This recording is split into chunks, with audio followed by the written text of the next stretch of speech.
सौनक जी कथा पान करने में बड़े पटु हैं। भाई ऐसा नहीं है कि सौनक जी को कुछ पता नहीं है, ज्ञान नहीं है। सौनक जी सब जानते हैं, लेकिन जब कथा श्रवण करने के लिए बैठते हैं तो ऐसा लगता है कि उन्हें कुछ आता ही नहीं। ऐसे प्रश्न करते हैं कि लगता है कोई अनजान व्यक्ति पूछ रहा है। दो चीजें होती हैं, एक तो व्यक्ति परीक्षा के लिए प्रश्न करता है किसी से, और दूसरा जिज्ञासा होती है। किसी ने पूछा, महाराज सुदामा जी के पिताजी का क्या नाम था? महाराज हमने तो ये है। अरे नहीं महाराज ये है। तो बताइए जिज्ञासा हुई कि परीक्षा हुई? लेकिन सौनक जी महाराज जब प्रश्न करते हैं तो वो जिज्ञासा भरी दृष्टि से वो प्रश्न होता है। तो सौनक जी महाराज 88,000 ऋषियों के प्रतिनिधि बन करके यहां पर प्रश्न कर रहे हैं सूत जी महाराज से। सौनक जी कहते हैं, हे सूत जी, अज्ञान ध्वांत विध्वंस कोटि सूर्य समप्रभ सूताख्या हि कथा सारम मम कर्ण रसायनम। हे सूत जी महाराज, आपके पास अपार ज्ञान है। आपका ज्ञान करोड़ों सूर्य के प्रकाश की तरह है, जो व्यक्ति के मोह निशा रूपी उस अंधकार को समाप्त कर देने के लिए पर्याप्त है। अज्ञान ध्वांत विध्वंस कोटि सूर्य समप्रभा, करोड़ों सूर्य के समान आपके पास ज्ञान का भंडार है सूत जी। इसलिए हे सूत जी महाराज, हम आपसे एक कुछ ऐसी कथा सुनना चाहते हैं कि जो सुनने में प्रिय हो, और बहुत विस्तार से सुनने की आवश्यकता नहीं है। कथा सारम, बहुत विस्तार से कथा की आवश्यकता नहीं, बस थोड़े में सुनाइए और कानों को भी प्रिय लगनी चाहिए। हे सूत जी, हम ये भी जानना चाहते हैं कि वैष्णव जन भक्ति, ज्ञान और वैराग्य को बढ़ाने के लिए क्या करते हैं? भक्ति और ज्ञान और वैराग्य की वृद्धि कैसे हो? क्योंकि महाराज कलयुग आ गया है, और कलयुग में लोगों की बुद्धि भी मंद, भाग्य भी अति मंद, और आयु भी कम। तो थोड़े समय में ही अधिक कल्याण, थोड़े समय में ही अधिक कल्याण हो जाए, ऐसा कोई साधन बताइए। कलयुग के जीवों का कल्याण हो कैसे? और हमें ऐसा कोई शाश्वत साधन बताइए जो पवित्र को भी पवित्र कर दे, मंगलों का भी मंगल कर दे, और भगवान श्री कृष्ण की प्राप्ति भी करा दे। ऐसा कोई साधन? कृष्ण प्राप्ति करम शाश्वत साधनम तद्वदाधुना। हमें ऐसा कोई साधन बताइए जिससे भगवान श्री कृष्ण की शाश्वत प्राप्ति हो जाए। शाश्वत प्राप्ति का मतलब क्या है? कभी भगवान के प्रति प्रेम हो गया और कभी नहीं हुआ, तो भगवान ऐसे मिले कि फिर बिछुड़े ही ना, ऐसा कोई साधन बताएगी। अरे आपके ऊपर तो गुरुदेव भगवान की कृपा है, और जिसके ऊपर गुरु कृपा हो जाए उसे तो फिर कुछ भी दुर्लभ नहीं रहता।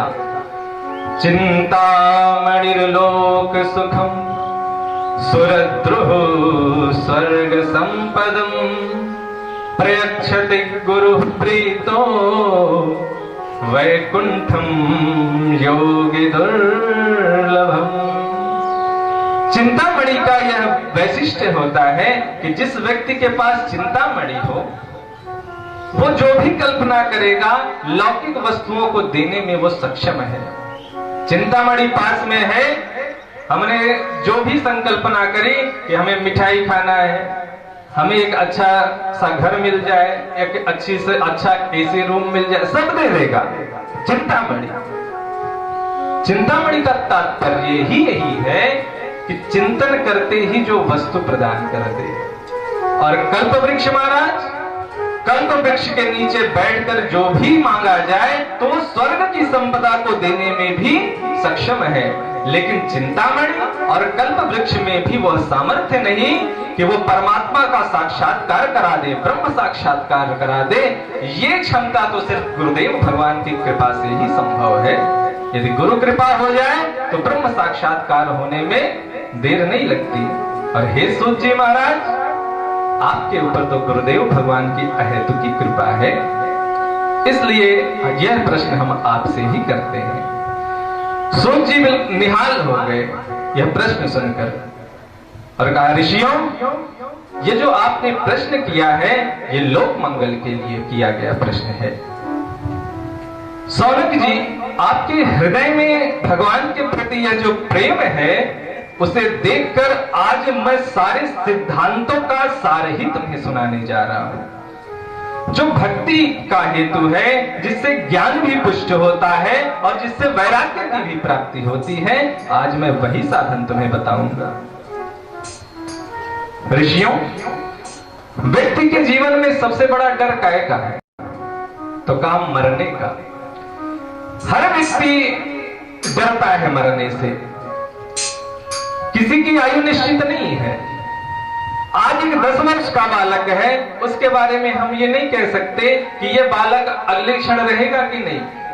एक 50 वर्ष का व्यक्ति है, उसके बारे में भी नहीं कहा जा सकता कि अगले क्षण रहेगा कि नहीं रहेगा।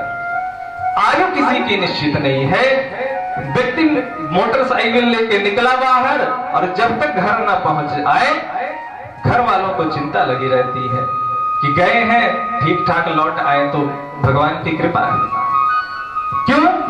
क्योंकि कालव्याल मुखग्रास, कालव्याल मुखग्रास त्रास निर्णास है तवे।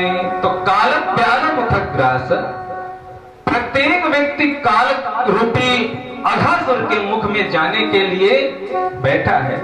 मृत्यु रूपी तलवार सर पे लटक रही है।